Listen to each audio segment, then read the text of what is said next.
Sabe o que é maluco? Um livro escrito lá no comecinho do século XX conseguiu prever com uma precisão assustadora a nossa sociedade de hoje.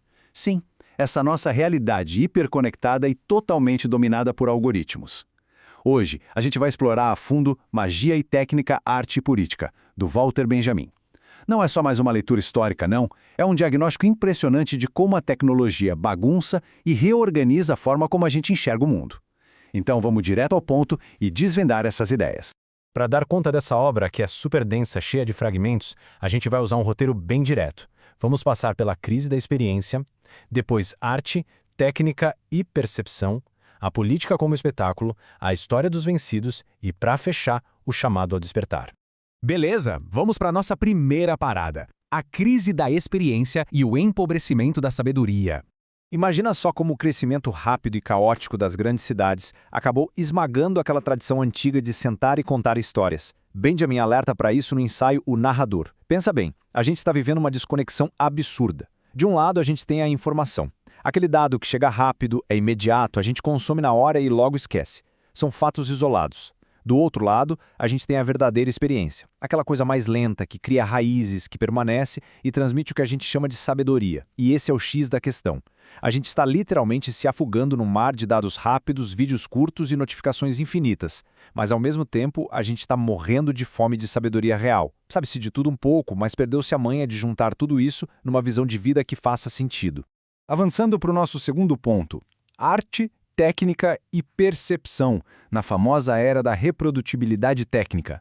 O que o Benjamin traz aqui é fascinante. Ele prova que a tecnologia não muda só as nossas ferramentas, ela literalmente reprograma a nossa percepção humana. E ele diagnostica isso através da perda de uma coisinha chamada aura. Mas o que é essa aura? É a unicidade de uma obra de arte. É aquele caráter quase sagrado, irrepetível, ligado a um momento e lugar específicos. Imagina estar de frente para uma pintura original num museu super tradicional, naquele silêncio de ritual, sabe? Pois é, quando chega a reprodução mecânica em massa, tipo a fotografia e o cinema, essa presença singular simplesmente estilhaça. A arte não está mais presa no museu, ela ganha o mundo, entra nas nossas casas e nas ruas.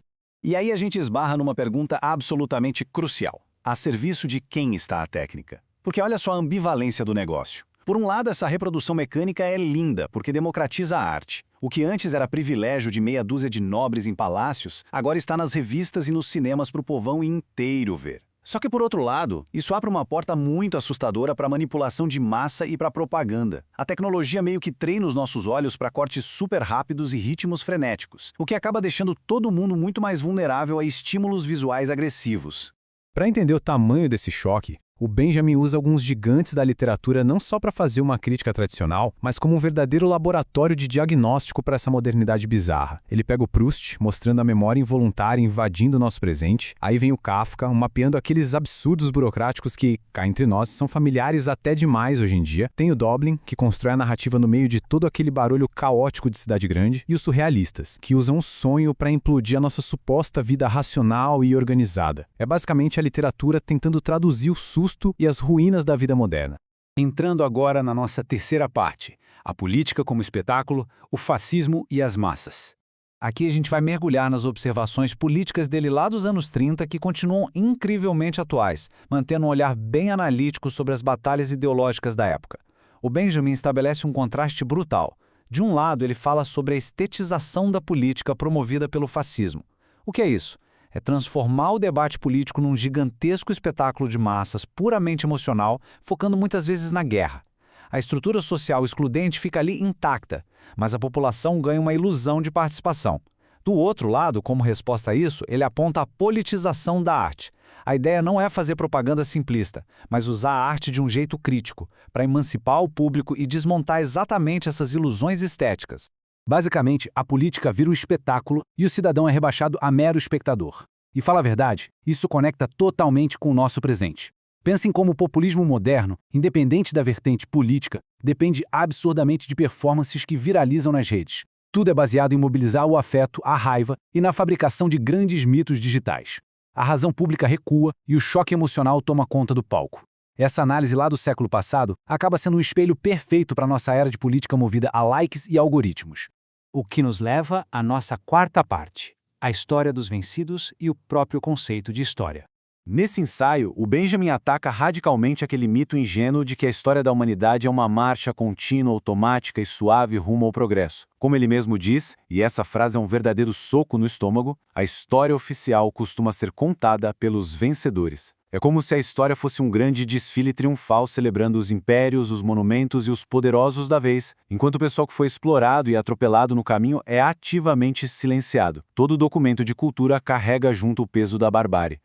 Então, o ponto central aqui é que a gente não pode simplesmente aceitar o passado como um capítulo fechado e arquivado. O historiador e o pensador crítico precisam pisar no freio dessa narrativa contínua de opressão. É necessário fazer justiça aos derrotados. Quando a gente redime essas vozes esquecidas e resgata as promessas de libertação que falharam lá atrás, a gente prova que a história é um campo aberto de disputa. Os mortos ainda exigem justiça. E assim chegamos à quinta e última parte, o chamado ao despertar, conectando magia, técnica e emancipação. Se a gente juntar todos esses pedaços e reflexões, a gente chega na essência abrangente do livro, que é um chamado gigantesco e urgente para a gente acordar.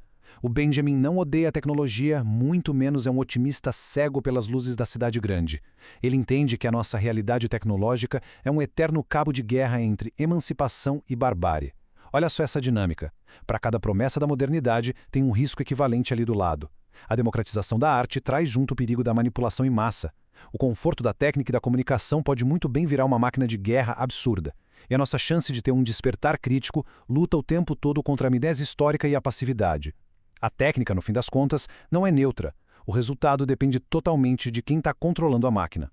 E com isso a gente encerra a nossa exploração estruturada. A grande sacada é vasculhar nas ruínas da nossa cultura popular, nos filmes, nas fotos, nas margens da literatura, as fissuras desse sistema dominante. Então, da próxima vez que a gente estiver ali rolando o feed do celular no automático, consumindo a arte digital e os discursos políticos de hoje, fica esta provocação final para não sair da cabeça. Quem é que está realmente se beneficiando das formas culturais dominantes da atualidade? Que vozes estão sendo caladas neste exato momento? E o mais importante de tudo, que possibilidades esquecidas de verdadeira emancipação humana a gente ainda consegue resgatar? Fica a reflexão.